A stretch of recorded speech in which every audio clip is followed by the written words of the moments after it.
Isang magandang araw po sa inyong lahat mga katambay. Nandito po ako ngayon ay nagatrabaho dito sa may bandang ibaba kana Biyang Manalo mga Wow! katambay. Ang inagawa ko nga ni pala mga katambay sa part na yan ay naghahalo ako ng simento at may dagdagan pa kami at kami ay naga-flooring. Mga buhos kami ngayon ng sahig ng Sana katambay all. ay nagadagdag po kami ng halo at medyo kulang pa yung dalawang supot. Bawat isang supot na simento mga katambay ay 7 buhangin.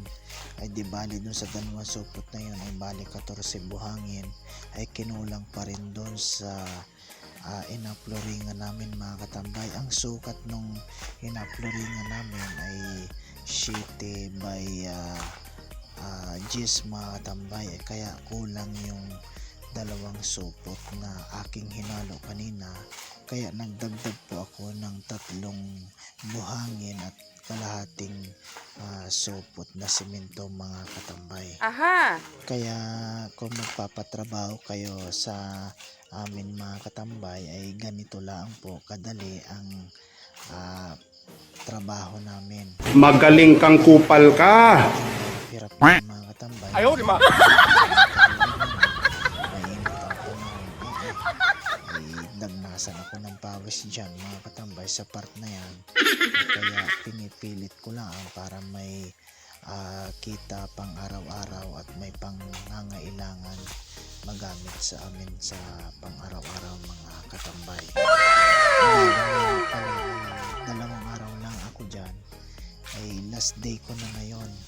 Kahapon ay nag-asintada kami ng aking mason na si Kuya Melvin. Oo. Kaya ngayong araw na ito ay nagpo-flooring kami.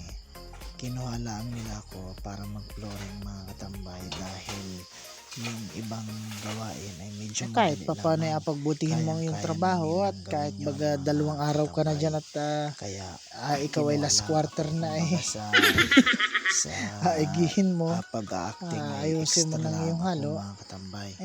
Ay talaga napakasipag, hindi natambay talaga. May trabaho ang katambay ngayon. Ay talaga lang, dagnasan ng pawis sa'yo.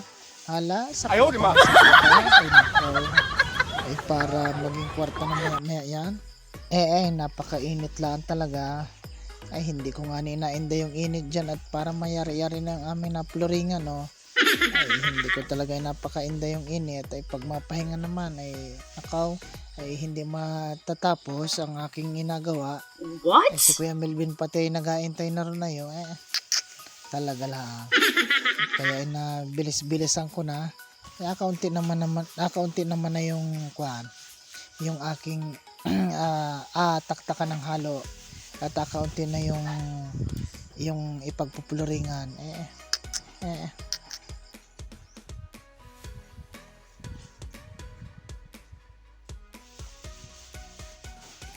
Pero bukod po sa pulong ay didiretso si Katambay Utoy ayo.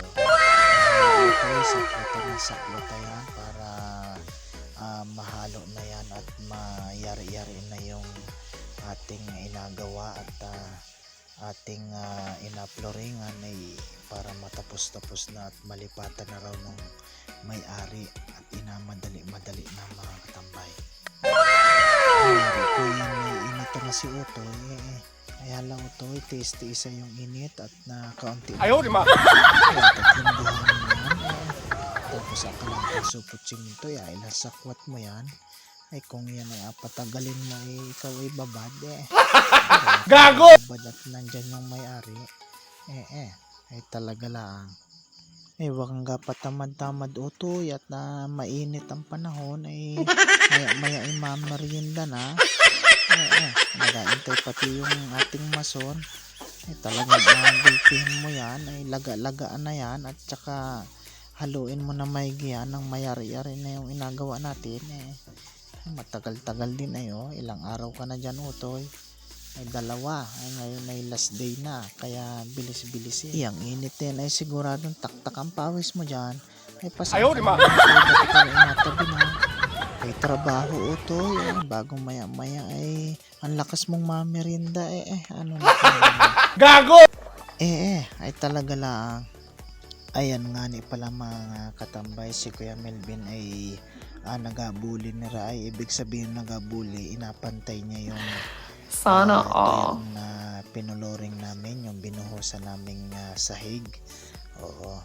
Ay sabi ko nga sa kanya ay lagain ko muna yung aking hinalo para magandang haluin at hindi dikit para malunot ba mga katambay. Ibig sabihin ng malunot ay maligat yun mga katambay, haluin. Ayaw, di ma. Ay nakaw ay talagang napakasipag ni ating mason mga katambay, talaga lang. Yan pala nga yung inagawa namin bahay ay mga katambay, ganyang kalaki. Ang laki nung bahay na ating ginagawa, ang sukat ay 10 at saka 8 mga katambay, tapos ang pinakasuyab ay 7, kaya medyo matagal-tagal yung ating haghagin sa paggawa mga katambay. Kaya naman oh my God! Mga na yan. Oo. Pero tapos nang magkabit sa hinlog ng mga surilas ay adingdingan naman namin ni Kuya Melvin ngayon. Inasukat ni Kuya Melvin yung hardiplex. Ang gamit ay lapis at saka bara. Tapos maya i-grinderin na namin yan.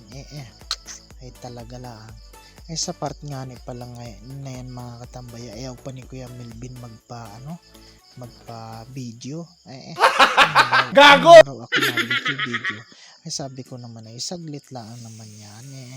Huwag nang magalit. At may magpagawa sa atin ng maraming bahay, ay di kita ang magagawa. Oh my God. Ang naming bahay mga katambay. Medyo malaki-laki rin ang bahay na yan.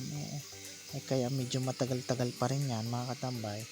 Ganyan lang po pala nga ang magdingding ng bahay mga katambay. Wala mga katambay, hanggang dyan lang po ang ating video. Salamat po.